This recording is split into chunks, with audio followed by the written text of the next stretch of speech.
आप देख रहे हैं श्री हरि कृपा आश्रम चैनल। संस्थापक स्वामी श्री हरि चैतन्य पुरी जी महाराज।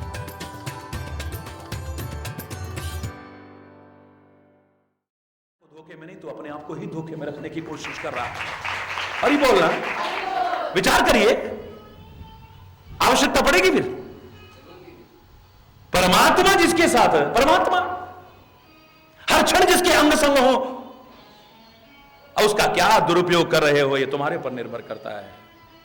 मैंने कहा इतना ही, भगवान भी साक्षात तुम्हें प्रकट होकर के प्रसाद दें, तुम्हारी निगाह में जो सार होगा तुम लोगे, असार को निकाल के फेंक दोगे। जिन महाराज जी के प्रति करोड़ों करोड़ों के साथ साथ आप भी श्रद्धा रखते हो, वो खुद अपने हाथ से तुम्हें प्रसाद दे दें, लेकिन तुम्हारी निगाह में जो सार होगा उसे लोगे, असार को फेंक दोगे।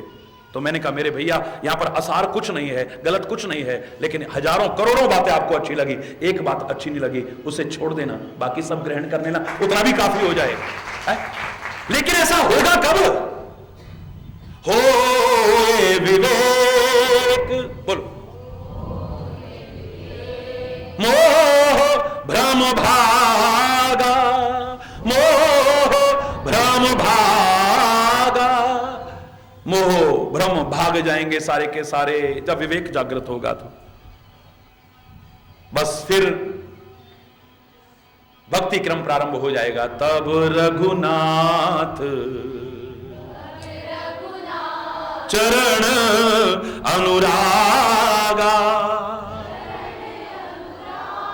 चरण अनुरागा, चरण अनुरागा, तब रघुनाथ चरण अनुरागा, तब रघुनाथ चरण, तब परमात्मा के चरणों में अनुराग उत्पन्न होगा। राग खत्म हो जाएगा, अनुराग उत्पन्न होगा, मोह खत्म हो जाएगा, प्रेम खत्म होगा, आसक्ति खत्म हो जाएगी, अनुरक्ति उत्पन्न हो जाएगी। ये स्वाभाविक हो जाएगा। और जीवन का परम पुरुषार्थ भी क्या है? हे निषाद राज, लक्ष्मण निषाद को माध्यम बना करके संसार के जन जन को सिखाना चाह रहे हैं। जीवन में आके तुमने सब कुछ किया है, पता नहीं क्या क्या नहीं किया है, क्या क्या पाने की कोशिश नहीं की और क्या क्या तुम नहीं पा गए हो, लेकिन तुम्हारे जीवन का परम पुरुषार्थ क्या है जानते हो? अधिकांश लोगों को मालूम ही नहीं है।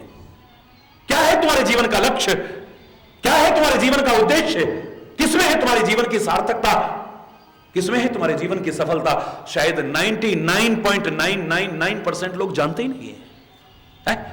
सारा जीवन कुछ ना कुछ कर तो रहे, लेकिन पाया क्या सारे जीवन में? एहसास ही नहीं है, बस इसी में मगन है। मेरी दुकान बहुत बड़ी हो गई है, मेरी फैक्ट्री बहुत बड़ी हो गई है, मैंने बड़ी कोठी बना ली है, अब तो सब बच्चों के पास अलग अलग गाड़ी है, इसी में मगन है बस। हरि बोल। इतना बैंक बैलेंस है कि अब कई पीढ़ी भी बैठी रहे तो भी खाती रहेंगे। हरि बोलना, जोर से बोलो ना। क्या पाया तूने जीवन में? क्या पाया तूने? मैंने ये पाया, मैंने ये पाया। ये तो चोर भी पा लेते हैं, ये तो तस्कर भी पा लेते हैं, ये तो वैश्याएं भी हासिल कर लेती हैं, ये तो नीच और घृणित काम करने वाले भी हासिल कर लेते हैं। तूने हासिल कर लिया तो कौन सा तीर मार दिया है? जिसे तू मानव जीवन की परम उपलब्धि मान करके मगन हो रहा है, विचार कर। ये सुत दारा धन लक्ष्मी, ये तो पापी के होए। सुत दारा धन लक्ष्मी, ये तो पापी के होए, पर संत समागम हरि कथा तुलसी दुर्लभ दो, ये हर एक को नसीब नहीं होते। ये सौभाग्यशाली क्षण हर एक को नसीब नहीं होते हैं, वो तो सब पा लेते हैं। भगवान की भक्ति करे न करे,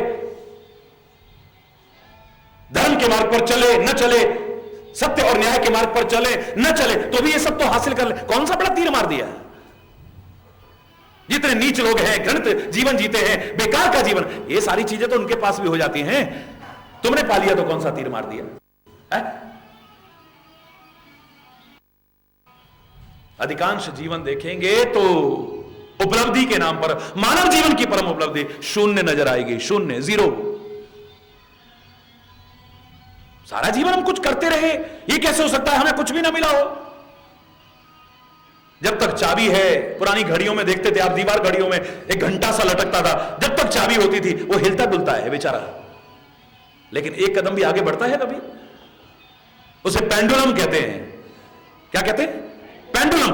वो पेंडुलम जब तक चाबी है घड़ी में तब तक हिलता डुलता है, लेकिन एक कदम भी आगे नहीं बढ़ता है। ऐसे ही जिनके जीवन में लक्ष्य नहीं है कोई, वो सारा जीवन कुछ करते तो हैं लेकिन एक कदम भी आगे नहीं बढ़ पाते।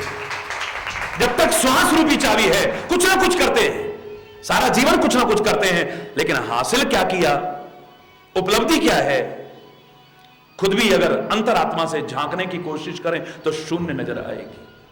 अरे इतना बुरा आदमी, हमने 2 इंच जमीन मांगी नहीं दी, 2 इंच जमीन दे देता तो बहुत अच्छा आदमी था, 2 इंच जमीन ना देता तो। तुम्हारी परिभाषा अपने स्वार्थ से प्रेरित है। अरे रात में मेहमान आ गए, हम पड़ोस में गए, एक कटोरी बहन चीनी दे दे, अरे सुबह बाजार से लाके दे देंगे, इस समय हमारे पास है नहीं, मेहमान आए। अरे ऐसी बेशरम है जाते हैं और दुनिया में घबराने की कोशिश नहीं करते। उनकी निगाह में इसलिए कोई दुर्भावना भी नहीं आती है। ईसा मसीह को जो कील से ठोक रहे थे वो उनके लिए भी कहता है, ए परमात्मा, ये अज्ञानी लोग हैं, ये नहीं जानते क्या कर रहे हैं, इनको क्षमा करना। ये नहीं जानते हैं क्योंकि समाज की स्थिति है, ये जब तक जीते जी व्यक्ति की कदर नहीं करता, मरने के बाद कदर करता है अधिकांशतः।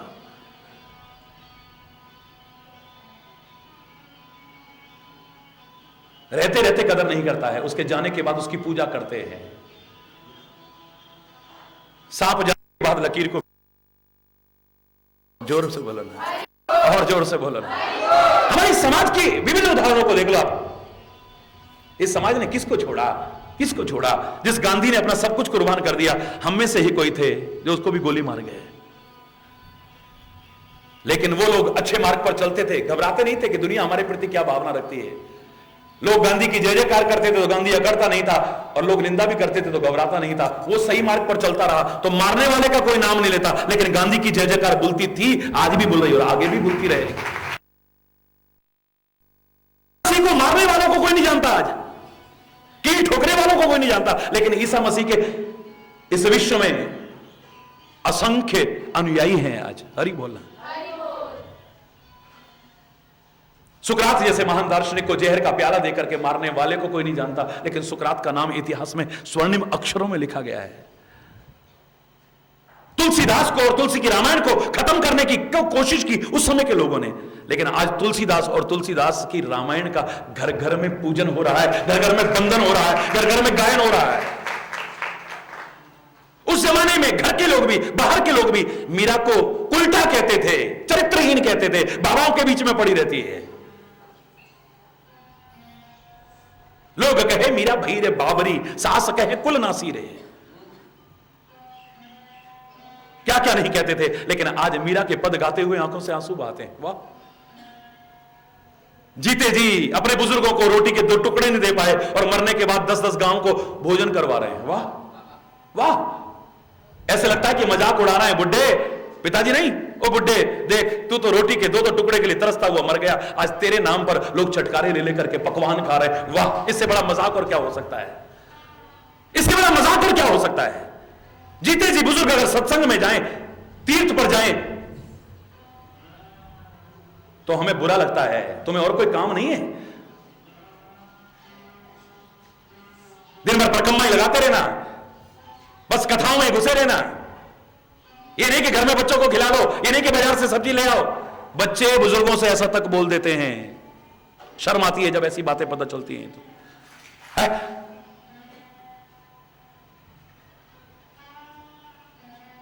जीते जी उनका सत्संग में जाना बुरा लगता है, और मरने के बाद सत्संग में जाना तो दूर, तीर्थ पर आना तो दूर, हरिद्वार में उनकी अस्थियों को लेके जा रहे हैं। ये मजाक नहीं तो और क्या है?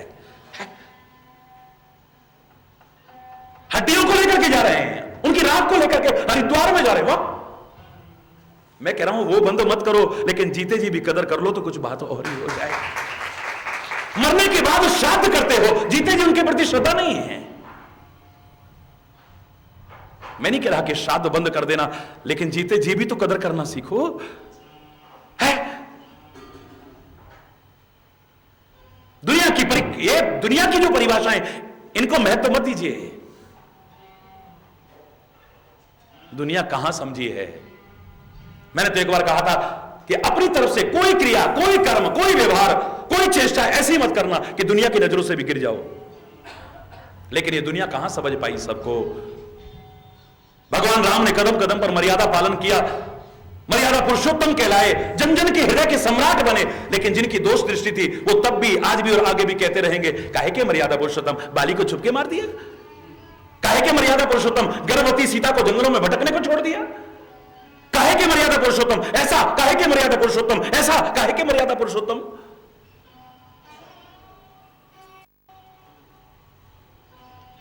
इस समाज ने किसके लिए क्या क्या नहीं कहा है, कौन समझ पाया है। अपनी तरफ से कोई व्यवहार, कोई चेष्टा, कोई कर्म ऐसा मत करना जो दुनिया की नजरों से भी गिरो। लेकिन एक बार अगर इनकी नजरों से गिर गए, घबराहट की जरूरत नहीं, फिर भी भवसागर में तैर के ऊपर आ जाओगे। लेकिन जिस दिन अपनी आत्मा या परमात्मा या सच्चे महात्मा की नजर में गिर गए तो फिर उबरने की संभावना नहीं रहेगी। अगर अपनी आत्मा या सच्चे महात्मा या परमात्मा की नजर में गिर गए तब तुम उबर नहीं पाओगे कभी भी।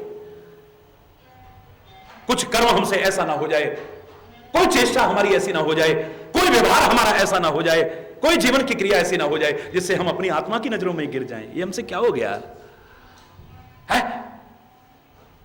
अगर मैं एक पंक्ति में कहूं कि दुनिया तुम्हें क्या समझती है, ये इतना महत्वपूर्ण नहीं है। हरि बोलना। तुम्हारा मन भी तुम्हें क्या समझता है, ये इतना महत्वपूर्ण नहीं है। लेकिन तुम हो क्या, अंतरात्मा से शांत होकर के विचार करो। न समझ में आए तो किसी महात्मा के द्वारा जानकारी लो या परमात्मा से प्रार्थना करो, तब तुम्हें पता लगेगा कि वास्तव में तुम हो क्या। लोग क्या समझते हैं, हमारा मन में क्या समझता है, लेकिन हम हैं क्या, इनमें बहुत फर्क है।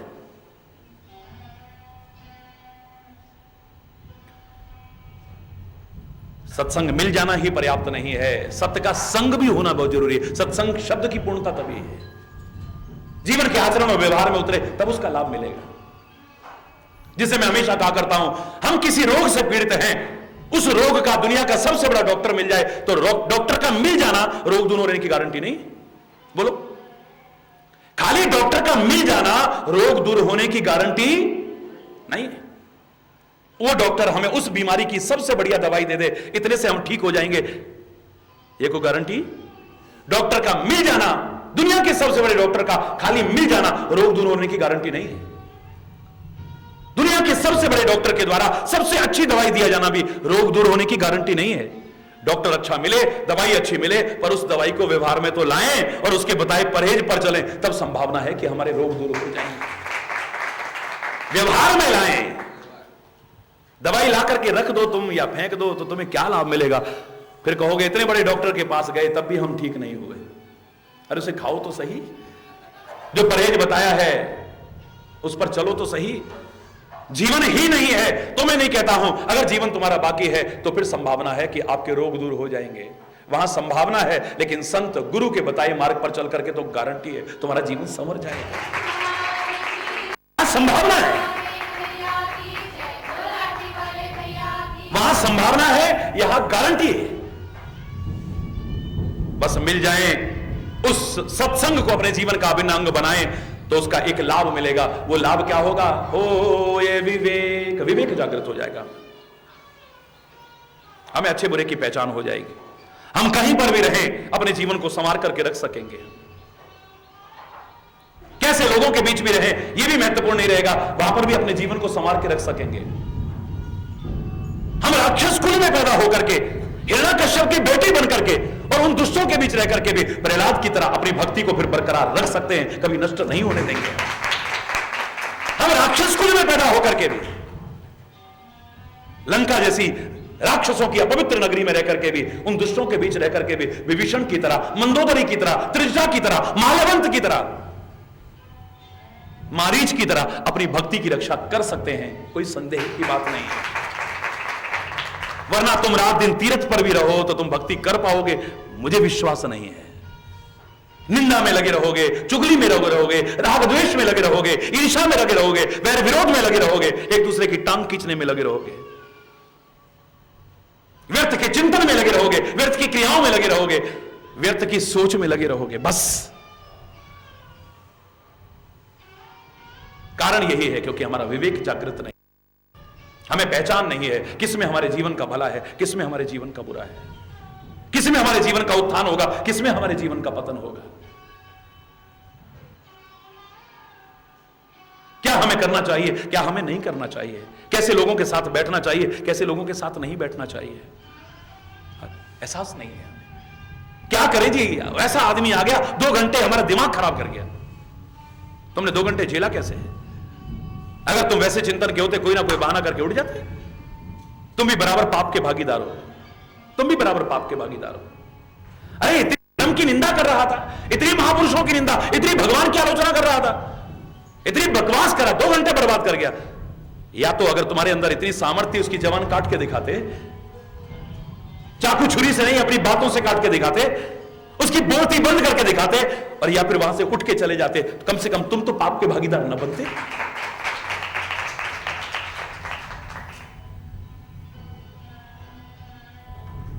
ये कान फिर बुरी बात नहीं सुन सकेंगे, आंखें फिर गलत नहीं देख पाएंगी, नासिका गलत नहीं सूंघ पाएगी, जबान गलत नहीं बोल पाएगी, मुख गलत रस ग्रहण नहीं कर पाएगा, पैर गलत जगह चला करके नहीं ले जाएंगे फिर हमें, हाथ हमसे गलत कर्म नहीं करवा पाएंगे अगर हमारा विवेक जागृत हो गया तो, वरना कोई संभावना नहीं। ओ ये विवेक मोह भ्रम भागा, तब रघुनाथ चरण अनुरागा, तब रघुनाथ चरण अनुरागा। फिर भगवान के चरणों में प्यार होगा, और यही हमारे जीवन का परम पुरुषार्थ है, परम उद्देश्य है। क्या बताते हैं लक्ष्मण जी निषाद के माध्यम से हम सबको? शेष कल आज यहीं पर अगर कोई गलत शब्द निकला हो उसके लिए क्षमा चाहते हुए अपनी वाणी को विराम दूंगा। एक बार जोर से बोलेंगे, धर्म की अधर्म का, प्राणियों में विश्व का, गौ माता की, भारत माता की, गंगा माता की, संत समाज की, भारत की देवियों की, भक्त समाज की,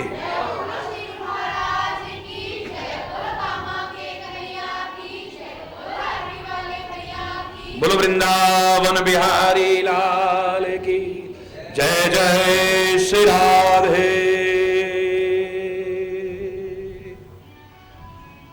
श्याम राम राम।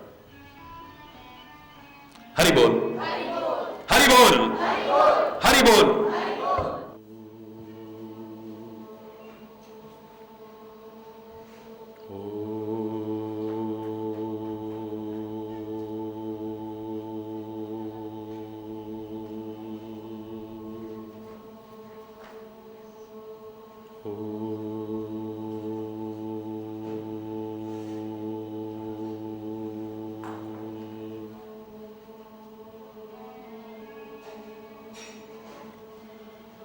असतो मा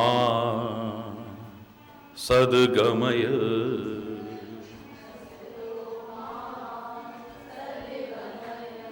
तमसो मा ज्योतिर्गमय,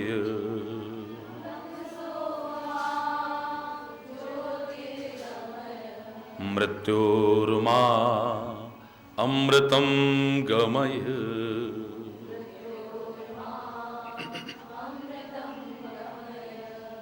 ओम शांति शांति।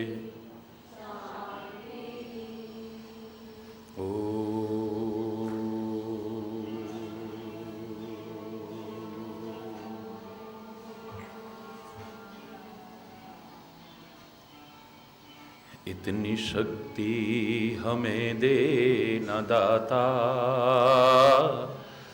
मन का विश्वास कमजोर होना।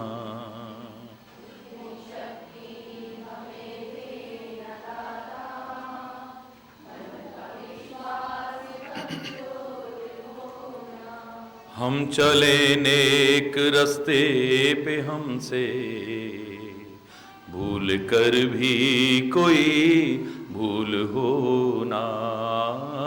हम चले भूल कर भी कोई, इतनी शक्ति हमें दे न दाता, मन का विश्वास कमजोर होना। इतनी शक्ति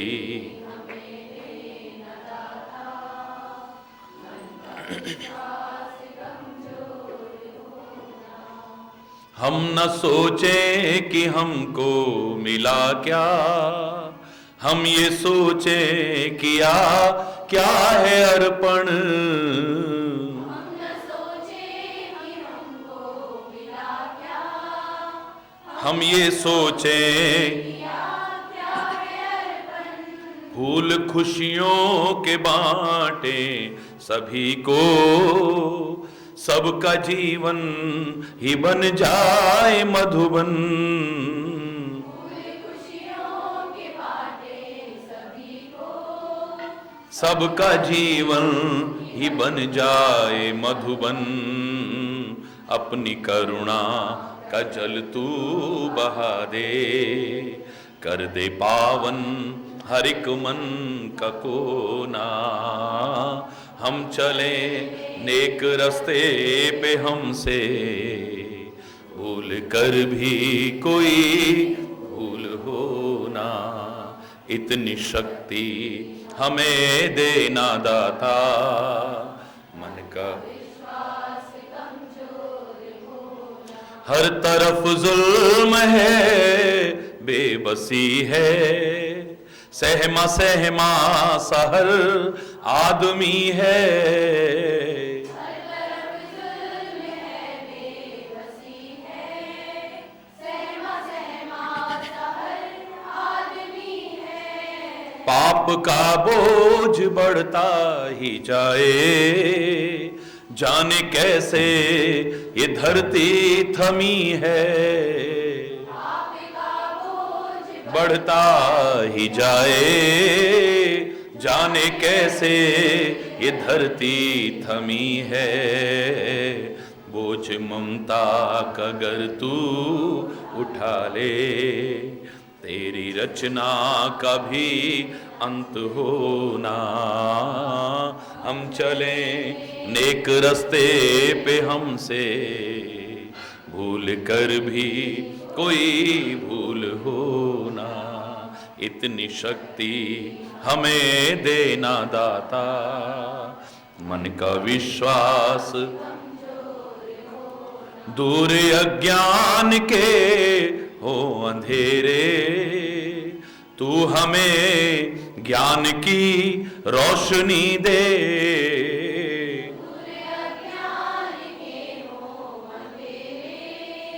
तू हमें ज्ञान की रोशनी दे।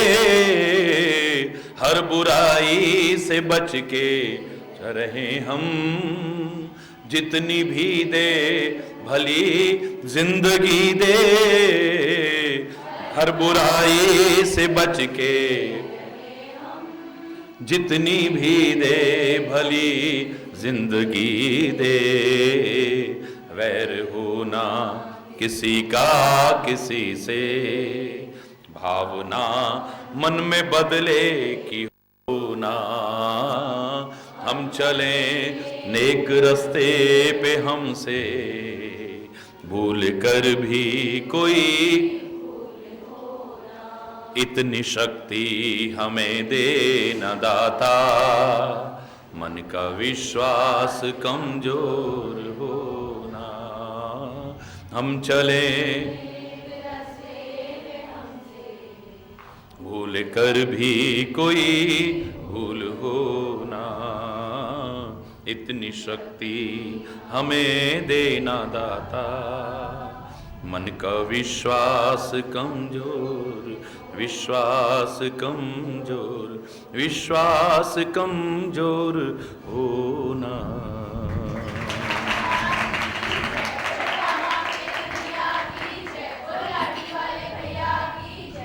हो ये विवेक मोह भ्रम भागा, तब रघुनाथ चरण अनुरागा। तब रघुनाथ चरण अनुरागा। ईश्वर की कृपा से सत्संग मिले उस सत्संग का सेवन करें, अनुसरण करें, तो हमारा विवेक जागृत होगा। जब हमारा विवेक जागृत होगा तो मोह भ्रम इत्यादि दूर भागेंगे, और उसका परिणाम यह होगा कि हमारा परमात्मा के श्री चरणों में अनुराग उत्पन्न हो जाएगा। और जीवन का परम परमार्थ भी यही है, परम पुरुषार्थ भी यही है। मैं नहीं कह रहा कि आप कुछ और न करें, लेकिन जो करने आए हो अगर उससे वंचित रहते हैं तो उससे बड़ी मूर्खता हमारी जीवन की कोई और नहीं हो सके। एक और मैंने आपसे कहा था कि गांव में किसी के यहां विवाह था,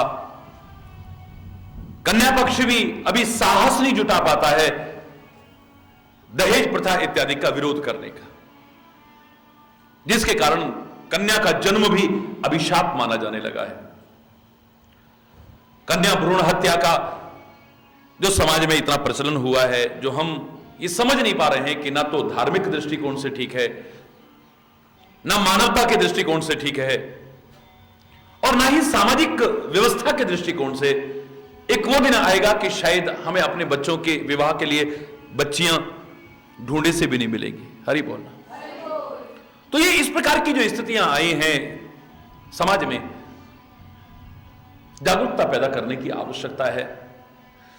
लेकिन मैं जो कह रहा था कि दहेज का ये दानव इतना मुंह खोलता चला जा रहा है और विरोध भी नहीं कर पा रहे हैं।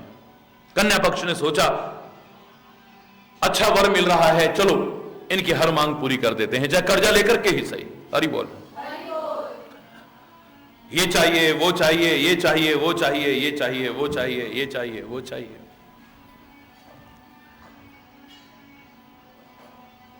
छोटी जगह पर रहते थे, पहली बात तो ये सामान मिलेगा नहीं, और मिला भी तो महंगा मिलेगा और अच्छा नहीं मिलेगा। ऐसा करते हैं, दिल्ली चलते हैं ना। हमारे मामा जी नाराज होते हैं, कभी दिल्ली नहीं आते हो, उनकी नाराजगी भी दूर हो जाएगी, सामान भी किफायती मिल जाएगा और अच्छा सामान मिल जाएगा हमें। विवाह में खाली 6 दिन शेष थे, भाई साहब दिल्ली के लिए चले गए। 4 दिन बीत गए, 5वें दिन वापस लौटते हैं। हरि बोल। गांव में, छोटे गांव में अभी भी सहयोग की भावना कई जगह पर है। सारे गांव वाले इकट्ठे हो गए, भाई देखो सामान लेके आया होगा, सामान भी देखेंगे, और कोई मदद होगी तो चलो वो भी करेंगे। सारे इकट्ठे हो गए। कहो भाई दिल्ली हुए, शादी में 1 दिन बाकी है अभी, तूने इतने दिन लगा दिए, कहो दिल्ली हुए। बोले हाँ दिल्ली तो हो आया, पर भैया जो दिल्ली जिसने नहीं देखी तो समझो कि उसने कुछ नहीं देखा है। अरे क्या सड़कें हैं यार, पहली बार गया था बेचारा, क्या बिल्डिंगें हैं। अरे वहां पर राजघाट देखा, संसद भवन देखा, बिरला मंदिर देखा, लोटस टेंपल देखा, ये देखा, वो देखा, और एक सिनेमा हॉल में बड़ी अच्छी पिक्चर लगी थी, वो भी देखी। मेरे को तो पता ही नहीं चला कि 4 दिन कब निकल गए। अरे बोल। बोले भैया तूने दिल्ली में जाके क्या क्या देखा, ये सब बाद में बता देना, लेकिन तुम दिल्ली जो सामान लेने गए थे वो जरा दिखाओ ना, क्या क्या लेकर के आए हो। हाँ वो तो मैं भूल ही आया। सच बताना, अगर आप उस स्थान पर बैठे होते, उस व्यक्ति को समझदार कहते या मूर्ख कहते? बोलो। आप दिल्ली में 4 दिन रह करके आए हो, आपने वहां पर सड़कें देखी हैं, बिल्डिंगें देखी हैं, राजघाट देखा है, संसद भवन देखा है, लोटस टेंपल देखा है, बिरला मंदिर देखा है, फिल्म देखी है, ये देखा, वो देखा, हमारा कोई विरोध नहीं है। लेकिन अगर जिस काम को तू करने गया था अगर वो करके नहीं आता तो तेरे से बड़ा मूर्ख और कोई नहीं हो सकता। हम भी शायद वहां बैठे होते तो उसे समझदार नहीं कहते, मूर्ख ही कहते। अरे तू ये सब देख करके आया, लेकिन जो काम करने गया था वो तो करके आता, पागल। उसको सब मूर्ख कहेंगे, पागल कहेंगे, लेकिन यही मूर्खता कहीं हम लोग भी तो नहीं कर रहे हैं। हरि बोल। इस संसार रूपी नगर में प्रवेश करके हम सब कुछ देख रहे हैं, सब कहीं आ जा रहे हैं, सब काम कर रहे हैं, लेकिन अगर जो करने आए थे उसे नहीं करते तो हमसे बड़ा भी मूर्ख इस दुनिया में और कोई नहीं हो सकता है। मैं नहीं कहता कि इन आंखों से कुछ मत देखो, सब कुछ देखो, लेकिन जो देखना चाहिए उसे भी तो देखो। हरि बोल। इन कानों से मैं नहीं कह रहा कि कुछ मत सुनिए, आप सब कुछ सुनो, लेकिन जो सुनना चाहिए था वो ना सुना तो? इस नासिका से सब कुछ सूंगा, लेकिन जो सूंघना चाहिए था, इस जवान से क्या कुछ नहीं बोला, लेकिन जो बोलना चाहिए था। इस मुख से पता नहीं क्या क्या रस ग्रहण नहीं किया, लेकिन जो करना चाहिए था। इन पैरों से पता नहीं कहां कहां हम जीवन में चल के गए, लेकिन जहां चल करके जाना चाहिए था। इन हाथों से पता नहीं क्या क्या कर्म करे, मेरा कोई विरोध नहीं, लेकिन जो कर्म करना चाहिए था। इन मन मस्तिष्क से पता नहीं क्या क्या हमने विचार किया, लेकिन जो चिंतन करना चाहिए था वो नहीं किया है, तो हमसे बड़ा मूर्ख और इस दुनिया में कोई नहीं।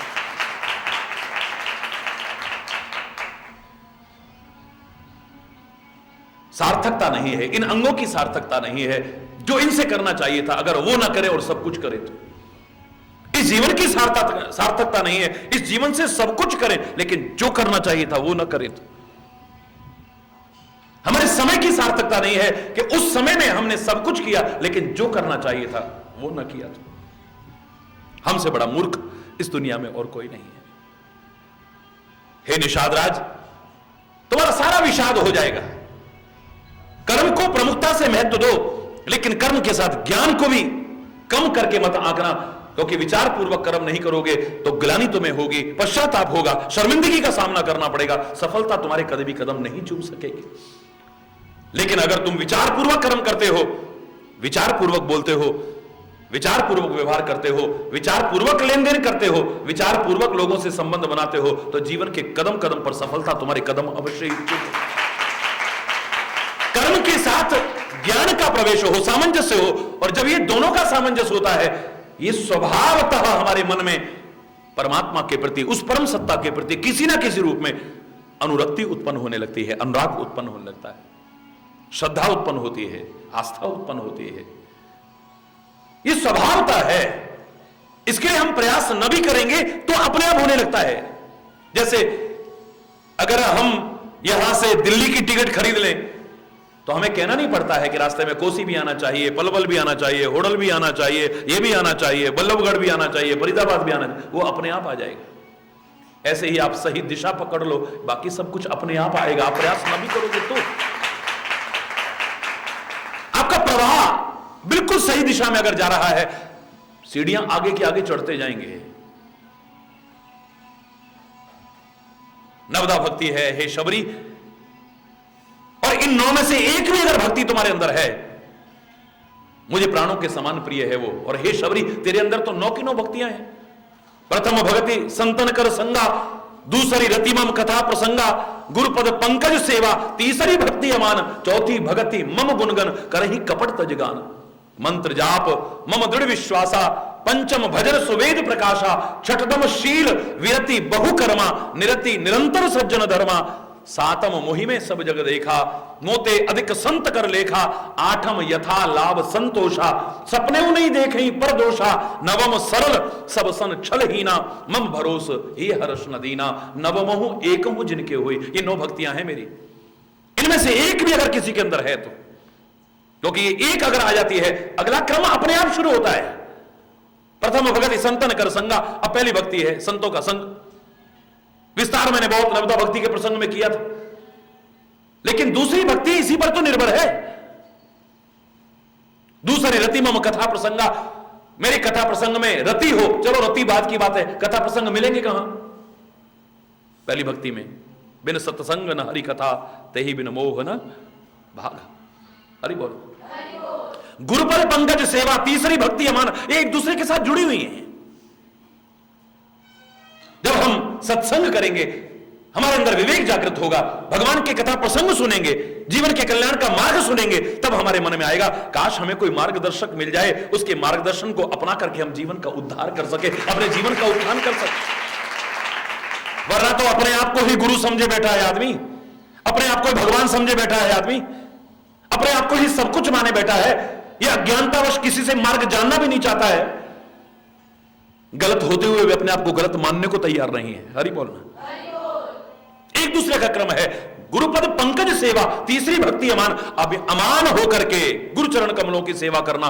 गुरुचरण तक पहुंचेगा कब? जब ये 2 सीढ़ियां पार कर जाएगा। तो चौथी भक्ति मम गुणगन करहि कपट तजगान, चौथी भक्ति है मेरी कपट छोड़ करके मेरे गुणानुवाद करना। और गुणानुवाद कौन कर पाएगा? जिसे गुरु सेवा मिली होगी, गुरु चरणों का ध्यान मिला होगा। अगर गुरु चरण कमलों का ध्यान नहीं है, सुमिरन नहीं है, सेवा नहीं है, मैं दावे से कह रहा हूं अच्छी तरह से भगवान की कथाओं का वर्णन कर ही नहीं सकते हैं।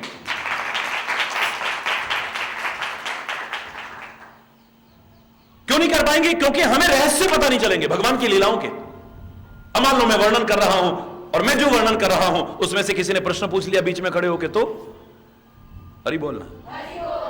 अब मैं कथा का उसमें प्रश्न का उत्तर नहीं दे पाया, आनंद आएगा? बोलो हरि बोल। आनंद आएगा?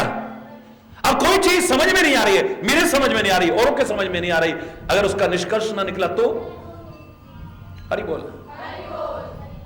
गुरु चरण कमलों की सेवा और स्मरण का क्या परिणाम होगा? तुलसी पहले कह रहा है बालकांड में, श्री गुरु पदनख मणिगण ज्योति सुमिरत दिव्य दृष्टि ये होती, सूजहि रामचरित मणि मानिक गुप्त प्रगट जहां जो जेहि खानिक।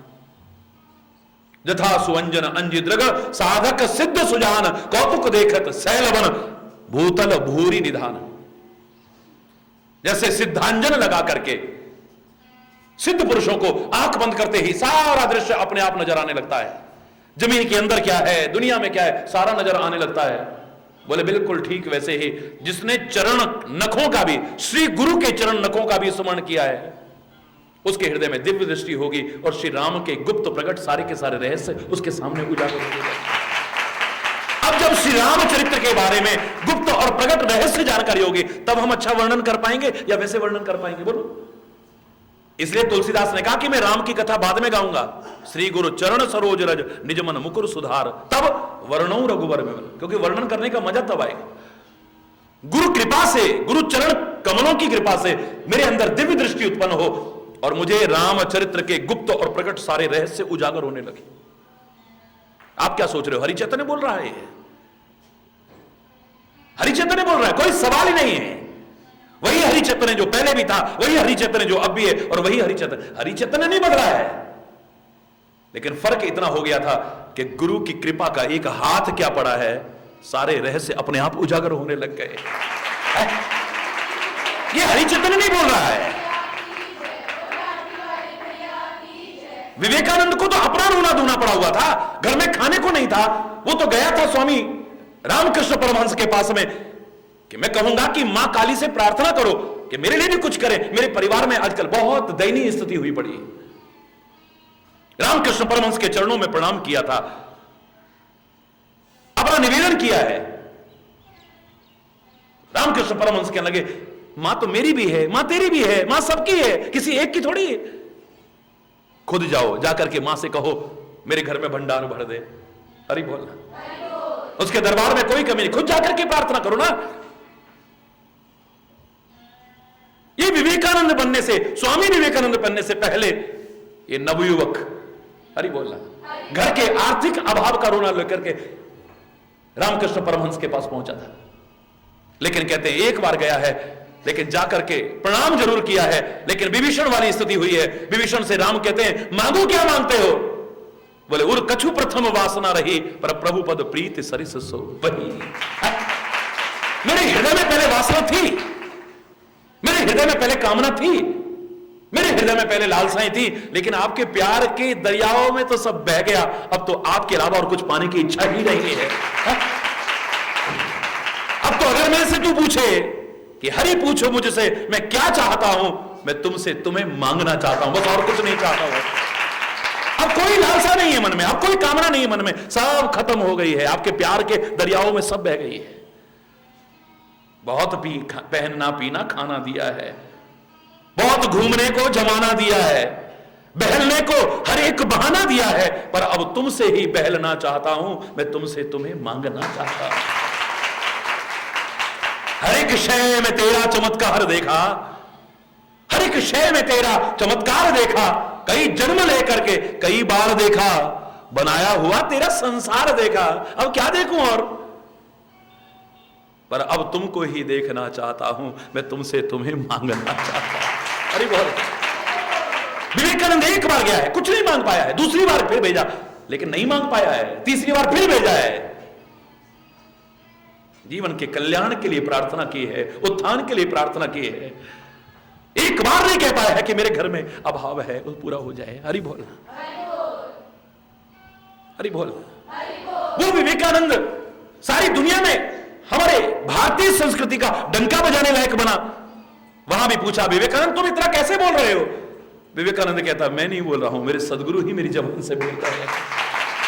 मैं जब हरि चैतन्य से भी कोई कहता है ना, आप ये आप वो, मैं एक ही बात कहता हूं, मुझे कौन पूछता था तेरी बंदगी से पहले? हरि बोलना। मुझे कौन पूछता था तेरी बंदगी से पहले? मैं तुम्ही को ढूंढता था इस जिंदगी से पहले। एक खाक का जर्रा था और क्या थी मेरी हस्ती? मैं थपेड़े खा रहा था तूफान में जैसे कश्ती, अरे दर दर भटक रहा था तेरी बंदगी से पहले। मुझे कौन पूछता था तेरी बंदगी से पहले? मैं था इस तरह जहां में, मैं था इस तरह जहां में जैसे खाली सीप होती। मेरी बढ़ गई है कीमत क्योंकि तूने भर दिए हैं मोती। हरि बोलना। ये सब जो कुछ हो रहा है ये तेरी कृपा का परिणाम है। मेरा आपकी कृपा से सब काम हो रहा है। करते हो तुम कन्हैया, मेरा तो नाम हो रहा है। हरि बोलना। जोर से बोल रहा है। कोई इच्छा शेष नहीं रह जाती है, फिर कोई कामना शेष नहीं रह जाती है, कोई लालसा शेष नहीं रह जाती है। बस तू है और वह हो। हरि बोलना।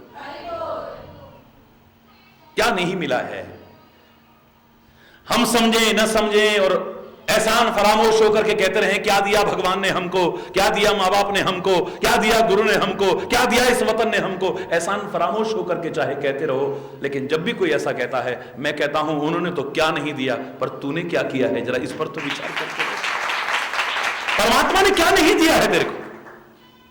माँ बाप ने क्या नहीं दिया है तेरे को? आगे तो जो कुछ पाएगा इस शरीर से, ये शरीर तेरे को दिया है। हरि बोलना। जीवन और मौत के बीच झूलते हुए मां ने तेरे को जन्म दिया है। कितनी माताएं बच्चों को जन्म देते देते मर जाती है। उस एक घड़ी का बदला भी तू लाख जन्म लेकर के चुका नहीं सकता। कहता है क्या दिया है? हरि बोलना।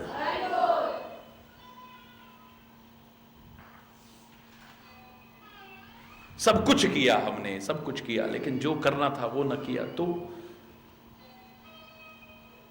अगर हम इसका दुरुपयोग करते हैं तो मेरे यहां से कोई सामान ले जाए कि बहुत जरूरत है और मैं दे दूं उसको, और मुझे पता लगे कि उसका सही उपयोग नहीं कर रहा है, द्वारा देने को मन करेगा? सच बोलना, बोलो ना। द्वारा देने को मन करेगा? बहुत उदारता हुई तो अच्छा चल ले जा, शायद अब समझ आ जाए, द्वारा दे दिया, फिर तिवारा देने को मन करेगा है? लेकिन परमात्मा ने तो कितनी बार कृपा करी है। आंखों का सही उपयोग किया नहीं किया, लेकिन कितनी बार दी है। अगर बार बार ऐसा करोगे तो वो भी कह देगा कि अगर तुम इसका उपयोग ही सही नहीं करते हो तो तुम्हें आंख देने का फायदा क्या है? फिर नेत्रहीन भी बना दे तो कोई पता नहीं है। ये मैं नहीं कह रहा हूं, एक सूरदास संत कहा करते थे, बोले मेरे मन में आता था कि परमात्मा भेदभाव क्यों करता है? किसी को इतनी सुंदर आंखें दी और मुझको आंखें नहीं दी, किसी को इतने सुंदर कान दिए, किसी को सुनने की शक्ति नहीं दी, किसी को अच्छे चलने के लिए पैर दिए, किसी को लंगड़ा लूड़ा बना दिया, किसी को बड़े अच्छे हाथ दिए, किसी के हाथ ही नहीं दिए, किसी को जबान दी है, किसी को गूंगा बना दिया है। भगवान ने ऐसा भेदभाव क्यों किया है? बोले जब जब मैंने ऐसा किया, ऐसा कहा, अंदर से जवाब आया, उसने तो तेरे को बहुत बार दी थी। अगर तेरे पास भी कोई चीज लेने आए और तू उसका सही उपयोग न करे, पता लगे कि वो दुरुपयोग कर रहा है, तेरे को द्वारा देने को मन करेगा? तू तो दूसरी बार देने में ही मना कर देगा। चाहे चीज घर में रखी होगी, कोई ना कोई बहाना बना देगा, पर उसने एक बार नहीं पता नहीं कितनी बार दिया होगा। लेकिन अगर हमने सदुपयोग न किया तो वो कहता है ठीक है, जब उपयोग ही नहीं जानता है तो क्या देना है? जब तू इसका उपयोग ही नहीं जानता है, बोले तब से मेरी श्रद्धा फिर से वापस आ गई और अब मैं उसी के गुण गाता हूं। अब जवान तो दी है, अगर ये भी मैंने न किया, पता नहीं अगली बार मुझे गूंगा भी न बना दे। हरि बोलना। अब जो कुछ मिला है इसका तो सदुपयोग कर लूं। ये वो सूरदास संत कहा करते थे। भगवान भेदभाव नहीं करता है, हमें उसने बहुत कुछ दिया है, पर हम उसका क्या भोग कर रहे हैं या उपभोग कर रहे हैं या उपयोग कर रहे हैं या सदुपयोग कर रहे हैं या दुरुपयोग तो नहीं कर रहे हैं। विचार करना जरूरी है। सखा परम पुरुषार्थ एहू मन क्रम वचन राम पद नेहू। मन क्रम वचन राम पद नेहु। हम जीवन में आकर के सब कुछ करें, लेकिन वास्तव में अगर जानना चाहो कि जीवन का परम परमार्थ क्या है, स्वार्थ नहीं, परम परमार्थ क्या है, स्वार्थ नहीं, परम पुरुषार्थ क्या है, परम उद्देश्य क्या है, अगर हम जानना चाहें तो लक्ष्मण जी कहते हैं कि हे निषाद राज, मैं तो इतना ही कहूंगा कि इस जीवन का परम पुरुषार्थ यही है कि मन से, वचन से और कर्म से परमात्मा के चरणों में अगर आपके हृदय में स्नेह है तो आपका जीवन धन्य धन्य है, आपका जीवन कृतकृत्य है, आपका जीवन सार्थक है, वरना जीवन निरर्थक है, वरना जीवन निरर्थक है आपका। मन में भी परमात्मा का स्मरण हो, वचन से भी परमात्मा के गुणगान हो, और हाथों से भी जो कर्म हो, इस शरीर से जो कर्म हो, वो परमात्मा का कर्म समझ करके किया जाए, परमात्मा को अर्पित किया जाए, परमात्मा का स्मरण करते हुए किया जाए। हरि बोल। याद करो, मैंने एक बार कितना विस्तार से वर्णन किया था ईश्वर की कृपा से कि अपने अपने कर्मों का फल भोगना पड़ता है। ठीक है, हम चाहे अच्छे कर्म करें तो, बुरे कर्म करें तो, अब के हो तो, पहले के हो तो, जानबूझ के करें तो, अनजाने में हो जाए तो, हमें अपने कर्मों का फल अवश्य भोगना पड़ता है। जब अपने कर्मों का ही फल भोगना है तो फिर भगवान का नाम लेने की क्या जरूरत है? हरि बोल, छोट से बोलो। ये किसी ने प्रश्न किया कि महाराज जी, जब अपने कर्मों का ही फल भोगना है, ये भगवान का नाम लेने की क्या जरूरत है? ये सुख दुख अपने कर्मों से मिलना है तो भगवान का नाम लेने की क्या जरूरत है फिर? हरि बोल। मैंने कहा मैं बताता हूं तेरे को भगवान का नाम लेने की क्यों जरूरत है। माना कि अपने कर्मों का ही फल भोगना पड़ेगा, सुख दुख देने वाला परमात्मा नहीं है, लेकिन मैं दावे से कह रहा हूं, जैसे देश के सबसे ऊंचे पद पर बैठा राष्ट्रपति, माननीय राष्ट्रपति, किसी को एक क्षण भी कष्ट नहीं दे सकता है, उसके अधिकार क्षेत्र में नहीं है। वो किसी को दुख नहीं दे सकता है, किसी को कष्ट नहीं दे सकता है, किसी को सजा नहीं दे सकता है। हां, खुश हो जाए उसकी सजा माफ जरूर कर सकता है। परमात्मा दुख नहीं दे सकता है, हमें अपने कर्मों से भोगने पड़ेंगे, लेकिन अगर वो खुश हो जाए, ऐसे ही सारी दुनिया का, ये तो एक वतन का राष्ट्रपति देश के सबसे ऊंचे पद पर बैठा है, लेकिन वो तो सारी दुनिया में सबसे ऊंचे पद पर बैठा है। वो खुश हो जाए तो हमें दुखों से छुटकारा जरूर दिला सकता है, क्योंकि दुख का हारी है। हमें विपदाओं से छुटकारा जरूर दिला सकता है, हमें मुसीबतों से बचा सकता है, हमारी सजा को माफ जरूर कर सकता है, सजा नहीं दे सकता है। अपने कर्मों का ही फल भोगना है तो भगवान का नाम लेने की क्या आवश्यकता है? पहला कारण। अपने कर्मों का ही फल भोगना है तो भगवान का नाम लेने की क्या आवश्यकता है? दूसरा कारण सुनो, दुनिया में कोई छोटा सा गिफ्ट हमें देता है, हम उसे धन्यवाद कहते हैं कि नहीं कहते हैं? अगर थोड़ी भी इंसानियत है तो थैंक यू। छोटा सा गिफ्ट कोई देता है, छोटा सा उपहार, हम उसे थैंक यू बोलते हैं, धन्यवाद देते हैं, कृतज्ञता ज्ञापित करते हैं, उसके गुण गाते हैं दुनिया। देखो फलाना हमारे लिए ये लेके आया, ये गुण गाना नहीं है। देखो फलाना हमारे लिए ये लेकर के आया, देखो वहां गया हमारे लिए ये लेकर के आया। कहते हो कि नहीं कहते हो? जब तक वो चीज हमारे पास रहती है हम उसे याद रखते हैं कि नहीं? 50 साल बाद भी कोई पूछे ये कहां से लाए थे, ये हम नहीं लाए जी, वो लाया था हमारे लिए। उसको याद भी करते हैं, उसके गुण भी गाते हैं, उसे धन्यवाद भी देते हैं। क्यों? छोटा सा तोहफा जिसकी कीमत आंक सकते हो, और खाली कीमत नहीं आंक सकते, कभी ना कभी लौटाओगे। आज हमारे बर्थडे में, आज हमारी शादी में, आज हमारी मैरिज एनिवर्सरी में, आज हमारे किसी फंक्शन में फलाना आदमी ये दे गया है, नोट कर लेते हो, उतनी कीमत का या उससे ज्यादा लौटाने की कोशिश करते हो। छोटा सा तोहफा है, कीमत आंक सकते हो, कभी लौटाना भी है, फिर भी धन्यवाद देते हो। हरि बोल। फिर भी कृतज्ञता ज्ञापित करते हो, फिर भी दुनिया के आगे गुण गाते हो, फिर भी उसे याद रखते हो जब तक तोहफा रहता है। छोटे से तोहफे पर ये, उसने तो ऐसे तोहफे दिए हैं जिनकी कीमत भी नहीं आंक सकते हम, उनको कभी लौटाने की सोच भी नहीं सकते हैं हम। जब कीमत ही नहीं आंक सकते हैं, मैंने लोगों से पूछा था आप कितनी कीमत आंक सकते हो? हर चीज की कीमत आंक, एक हाथ की कितनी कीमत है जरा बताओ तो? प्राकृतिक ये हाथ कितने का होगा? अपनी नहीं, सारी दुनिया की दौलत और गुप्त प्रकट खजाने सारे इकट्ठे कर लो, एक हाथ ऐसा नहीं मिल सकता है। क्या दिया भगवान ने? कहने वालों 2 हाथ कृपा करके तुमको ऐसे ही दिए, कुछ शुल्क नहीं लिया है। कितने का हुआ? 1 हाथ, 2 हाथ दिए हैं, एक पैर कितने का मिलेगा? ये सारी दुनिया की दौलत इकट्ठी करके एक पैर नहीं मिल सकता। ये 2 पैर दिए हैं उसने, खांचे में फिट की हुई प्राकृतिक आंख लाखों करोड़ों में नहीं मिलेगी। हरि बोलना। नसें सूख जाए, कान की सुनने की शक्ति खत्म हो जाए, कितनी दौलत खर्च करके भी फिर नहीं मिल सकती है। भगवान न करे हमें बोलने की शक्ति नहीं मिले, गूंगे हैं हम, सारी दुनिया की दौलत इकट्ठी करके भी बोलने की शक्ति नहीं ला पा रहे हैं। हरि बोलना है। भगवान न करे किसी की किडनी खराब हो जाए तो किडनी तो उसी की बनाई हुई कहीं से लेनी है, नकली नहीं बन पाई अभी, उसकी तो कीमत आंक ही नहीं सकते हैं। खाली उस किडनी को फिट करने में, ट्रांसप्लांट करने में, प्रत्यारोपण में ही कई कई लाख रुपए खर्च हो रहे हैं। उसके बाद भी मेरी बॉडी करेगी, स्वीकार करेगा, गारंटी नहीं है। जिंदा रहूंगा कि नहीं कोई गारंटी नहीं है। हरि बोलना है। एक किडनी नहीं मिल सकती, किडनी को फिट करने में लाखों लाखों रुपए खर्च होते हैं और फिर भी कोई गारंटी नहीं है। उसने कृपा करके 2-2 किडनियां, 2-2 गुर्दे तुम्हें दे रखे हैं। कहते हो क्या दिया है? आंक नहीं सकते हो कीमत। उसकी दी मशीनरी में जरा सी खराबी आ जाए लाखों खर्च हो जाते हैं। हार्ट की मरम्मत में लाखों रुपए खर्च हो रहे, फिर भी सामान्य जीवन नहीं है। ये मत करना, ये मत खाना, ऐसा मत करना, ऐसे मत चलना। जिसकी मरम्मत में लाखों खर्च हो रहे हैं, ये मशीनरी कितने की होगी? जरा हार्ट ये कितने का होगा? सोचो जरा। कहते हो क्या दिया है? तुम इसकी कीमत नहीं समझ पा रहे क्योंकि सहज में मिल गया है। और जो चीज सहज में मिल जाती है कई बार हम उसकी कदर नहीं कर पाते हैं। अरे बोल, जो चीज सहज में मिल जाती है हम उसकी कदर नहीं कर पाते हैं। हाथ की कीमत उससे पूछो जिसके पास हाथ नहीं है या जिसका हाथ नहीं रहता है। पैर की कीमत उससे पूछो जिसके पास पैर नहीं है या बेचारे के पैर नहीं रहते हैं। आंखों की कीमत उससे पूछो जो बेचारा देख नहीं सकता है। इस वाणी की कीमत उससे पूछो जो बेचारा गूंगा है, बोल नहीं सकता है। सहज में मिल गया, तुम क्या समझोगे? हरि बोलना।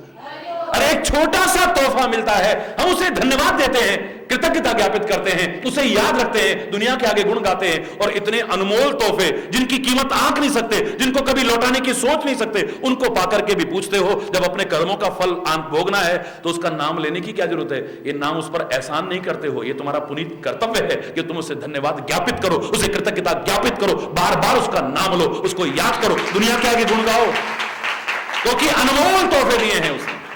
सूर्य से प्रकाश दे रहा है, कीमत आंक नहीं सकते हो। हवाएं चला रहा है, जरा देर बंद हो जाए क्या दशा हो जाती है। वर्षा दे रहा है, नहीं होती है कुछ दिन तो क्या त्राही त्राही मच जाती है। हरि बोलना। वन उपवन कितने दे रखे हैं, पर्वत दे रखे हैं, खान कितनी दे रखी है, सब कुछ दे रखा है उसने और कुछ नहीं ले रहा है हमसे। फिर कहते हो क्या दिया है उसने?